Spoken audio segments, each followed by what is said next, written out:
welcome Kerry Rogers.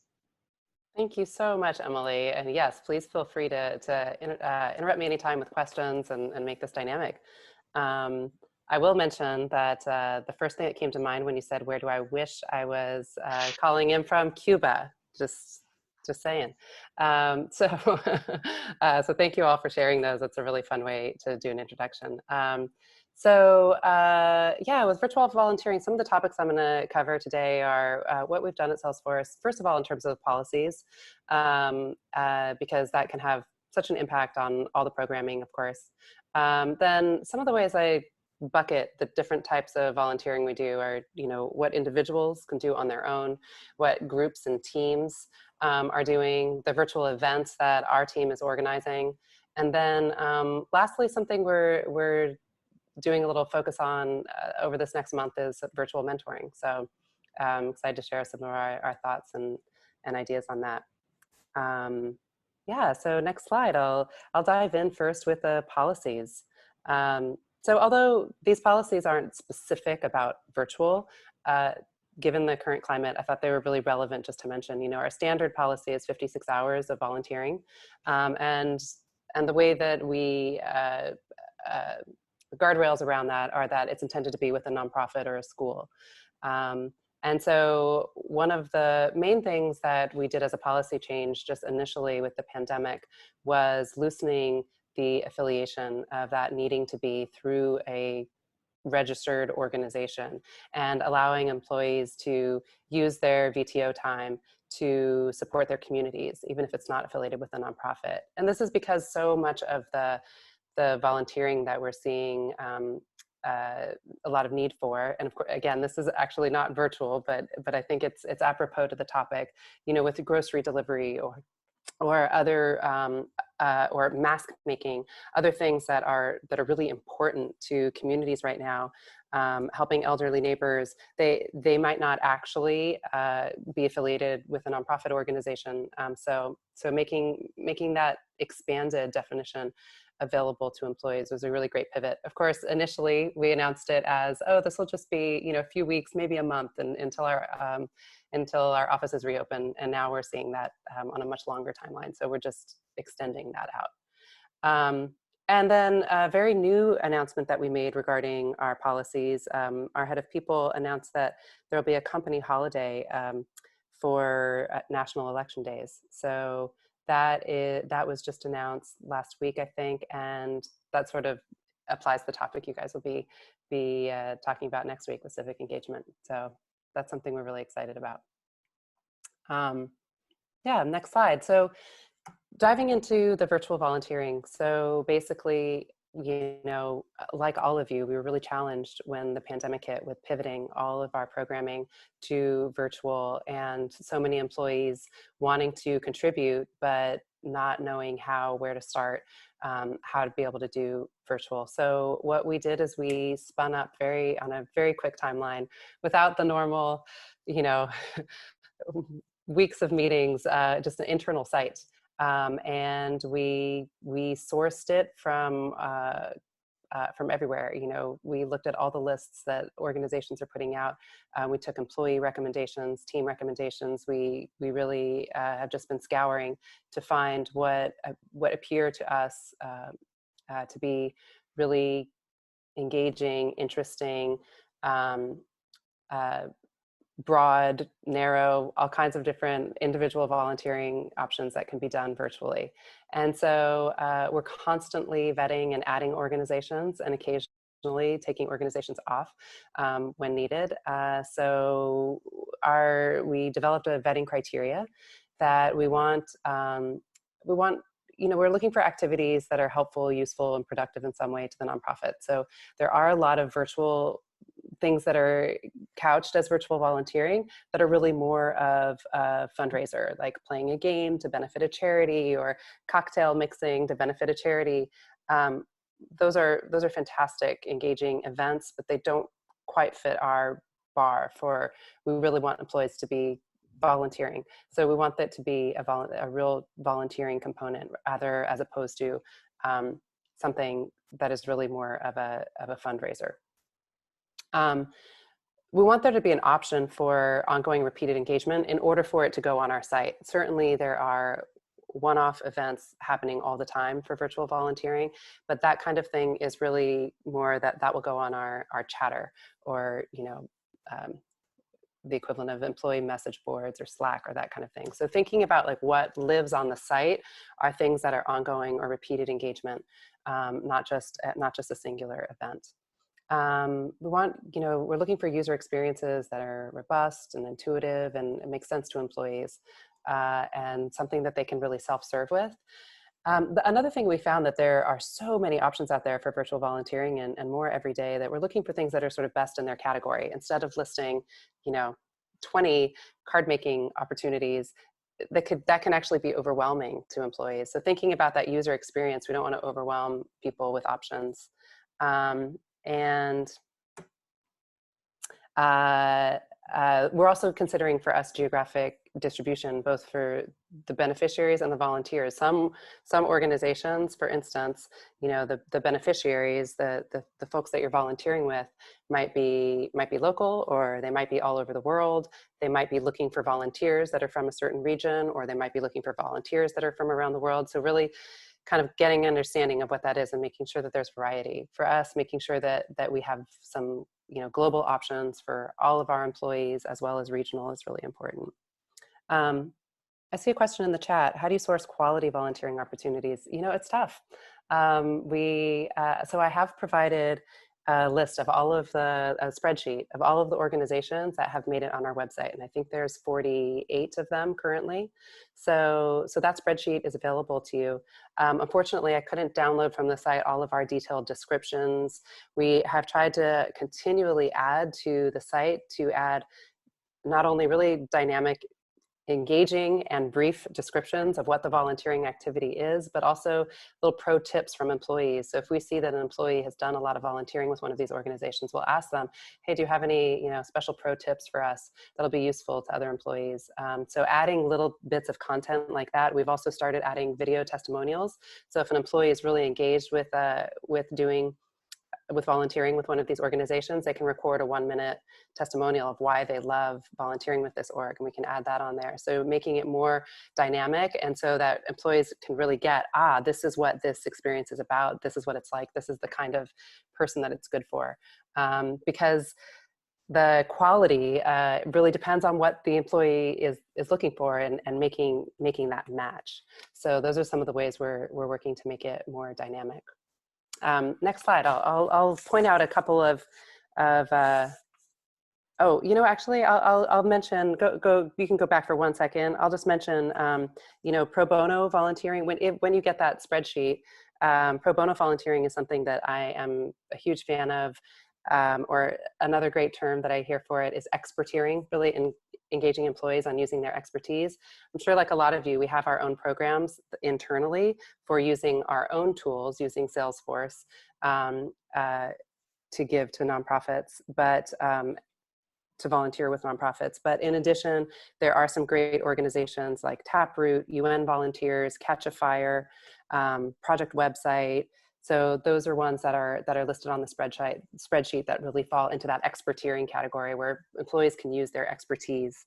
There are some new ones that are some organizations really in response to COVID.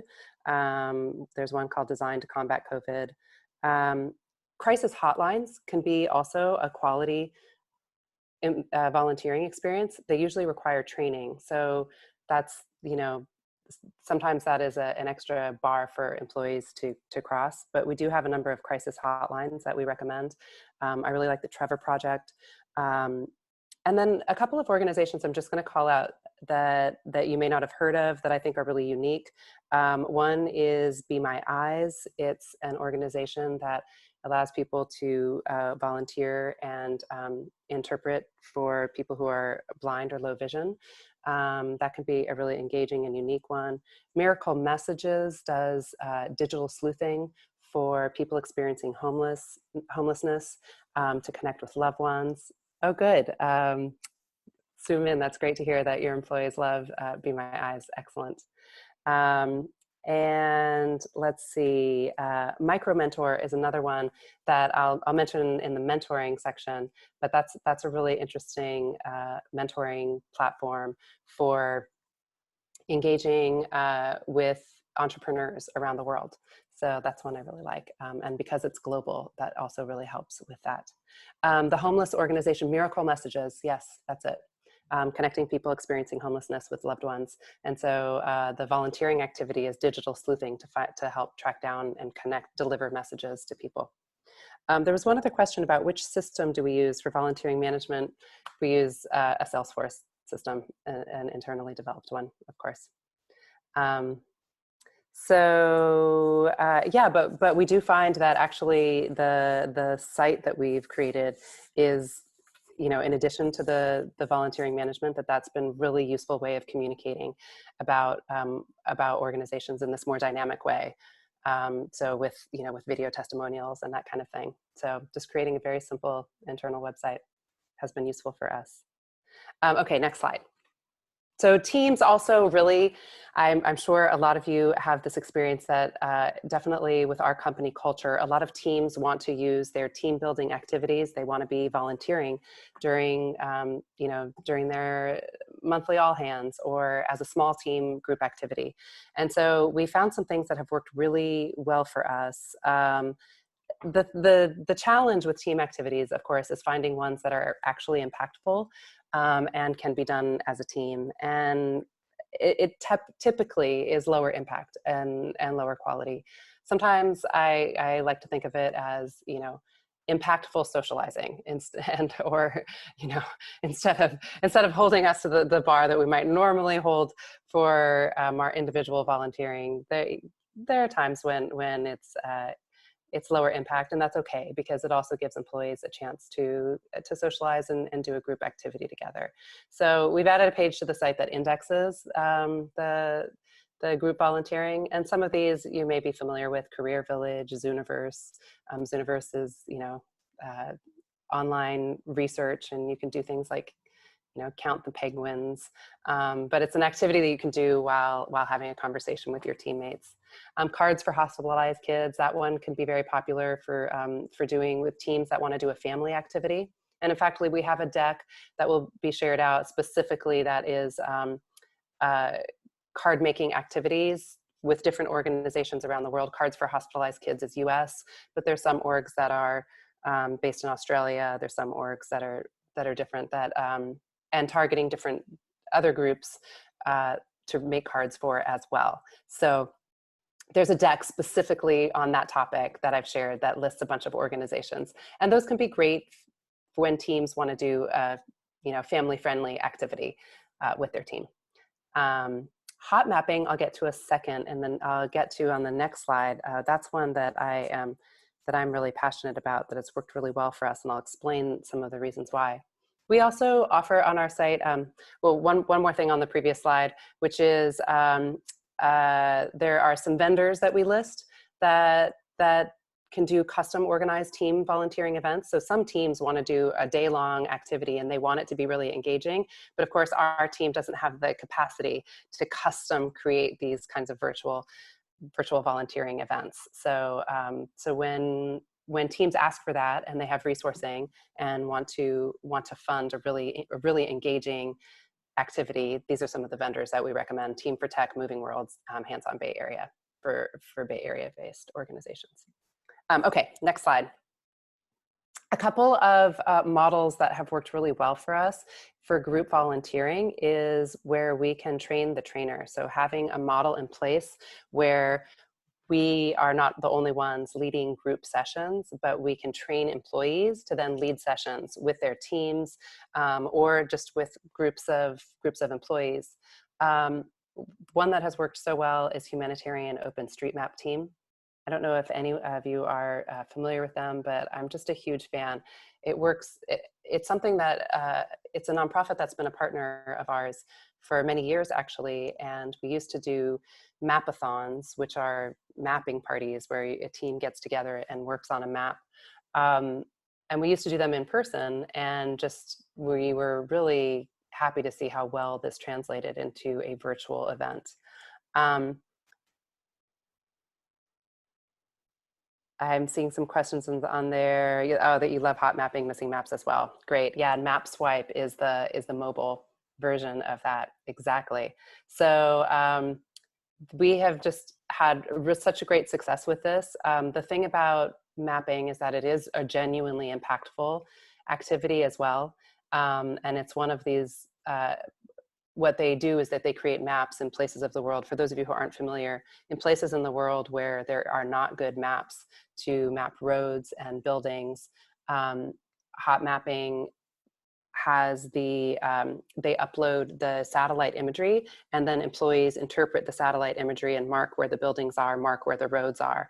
And so it takes enough skill that you need some training. I would say it takes about a 30-minute introduction, a 15-minute introduction just on the concept and what it is, a 15-minute sort of deep dive on how to actually use the tool and what you're looking for, then maybe another 10 minutes of question and answer. And then you've got, depending on how long your virtual volunteering session is with your group, you can do 20 or 30 or 45 minutes of mapping. And while you're mapping, it's not so intensive that you can't actually talk as well. So you can chat, and it lends itself to socializing, but it's also a really impactful activity.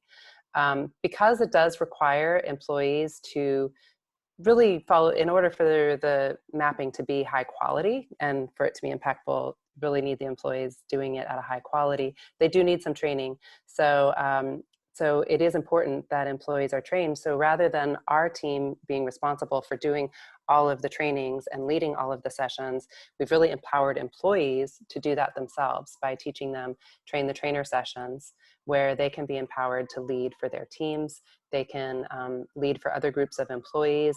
And even sometimes we'll see if a team wants to do a hot mapping session, but they don't have someone on their team who's done the training, they'll request on Chatter, and then they'll find an employee from another team who will facilitate for them. So that model has just worked really, really well for us and allows us to really expand the footprint of it. Maggie, I love knowing that you map once a month. That's great. It really is good in the virtual environment because there's that ability for it to be social, but people are also doing something impactful. Exactly. And so sometimes we also think about, okay, what are the, how do you, when you train the trainer, how do you also make sure that employees are being trained to communicate about the impact, and then being trained also to think about how to make it fun and engaging as well, and a great experience for everyone. Another one is Project Implicit. Project Implicit is a website developed by MIT and Harvard researchers to do implicit bias research. And so they have implicit bias, implicit association tests on their site, and people can participate in that research. And we do consider participating in academic research part of our volunteering policy. So this became of interest to a lot of employees. The implicit association test, they take about 10 minutes to complete. And with the Black Lives Matter movement, we were thinking about how could we turn this into an activity that could be done in groups as opposed to just an individual activity is how it's normally done. And so what we did is we created a workshop, and the deck is shared with all of you.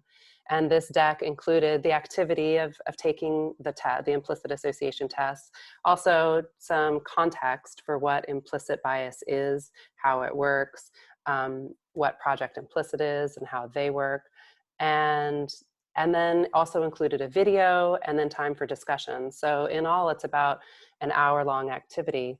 And again, we structured this as a train the trainer so that employees can be trained to facilitate it with their teams, with other teams, with with social groups of employees. They can also do it with their friends. A number of employees who serve on the boards of nonprofits have also taken this, and they've mentioned that they're going to do it with their nonprofit board.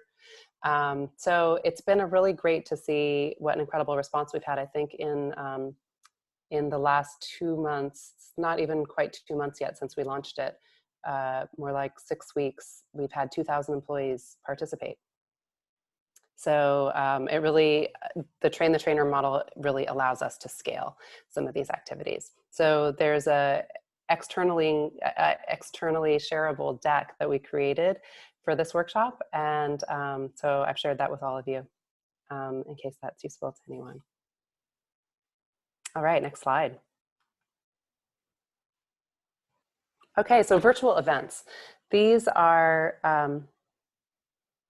yes, Project Implicit I do think is appropriate for a global audience. We feed these for, I've led about, I'm not sure exactly how many sessions I led, but I think in my most recent count, about 900 employees have participated in sessions that I've led myself. So I have done quite a bit of them. And I've done them for, in time-friendly, EMEA time-friendly times, as well as for APAC, and had a lot of employees from those regions join. So yes, and we've had great feedback from both of them. We actually are, the content of the deck is actually continually evolving from employee feedback. So it's very dynamic. It might be different tomorrow or in a few days as we keep incorporating feedback, including regional specific feedback. So we're actually in the process of adding some more material to that deck that'll be very regionally specific, especially for APAC. So we're in the process of doing that. For and the feedback we've gotten from employees on those Project Implicit is that it's workshops is that it's just been really eye-opening and impactful for them. So that's been great. With regards to virtual events, virtual events are so a big part of what we do. Well, it used to be in-person events, but now they're all virtual, of course.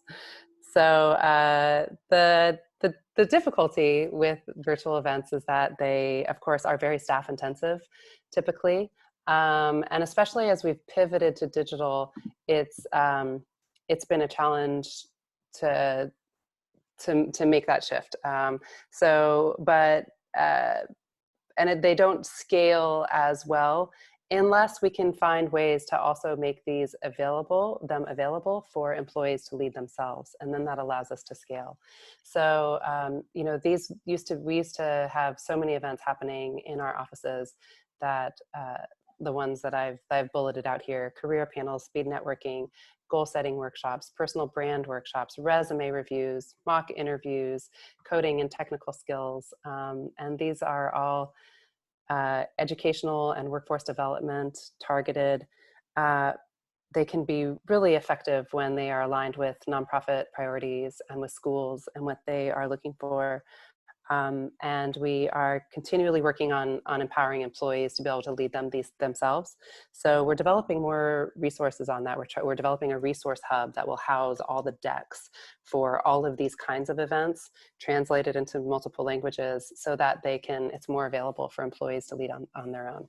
So stay tuned if there are shareable resources on that in the future that may be available. You know, with regards to virtual events, another thing that we try to keep our eye out for is that when our leadership are doing events that aren't necessarily related to our work, but if there's a way that they can incorporate our philanthropic partnerships, that's something that we really try to keep an eye out for, so that we're constantly creating that culture and that message and that brand around the philanthropy and engagement that we care about. So our Chief Philanthropy Officer has been hosting a number of external events for our customers, where she you know, really puts that message front and center. You can look for those. They're called Leading Through Change, and there's some really great ones that Ebony has led. Let's see. I can go to the next slide now to discuss the last angle of one of the ways that we are looking at virtual volunteering. And one of the things that seems to lend itself so well to virtual volunteering is virtual mentoring. And we've been so impressed with all the nonprofit organizations that have really been pivoting their mentoring models to virtual. And some programs already were doing virtual or some virtual, but the vast majority have pivoted and really embraced it. There thing about mentoring is that it's incredibly high impact for the beneficiaries.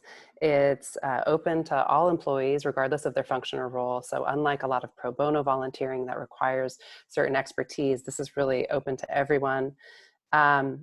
It's extra important during the pandemic when so many young people are really in need of having that individual contact with somebody who cares about them. It really aligns, our company's philanthropic focus is really about education and workforce development. So for us, it really aligns with those priorities, but it also really aligns with racial equality and justice initiatives and the priority that our employees, are really care about those issues. So the challenging thing about virtual mentoring is getting employees to commit, because unlike events where we're just asking employees to sign up for 1 hour next Thursday, and we get really great, signups when the ask is very uh, is a one-time thing. It's so much harder to get employees to commit to being an ongoing mentor.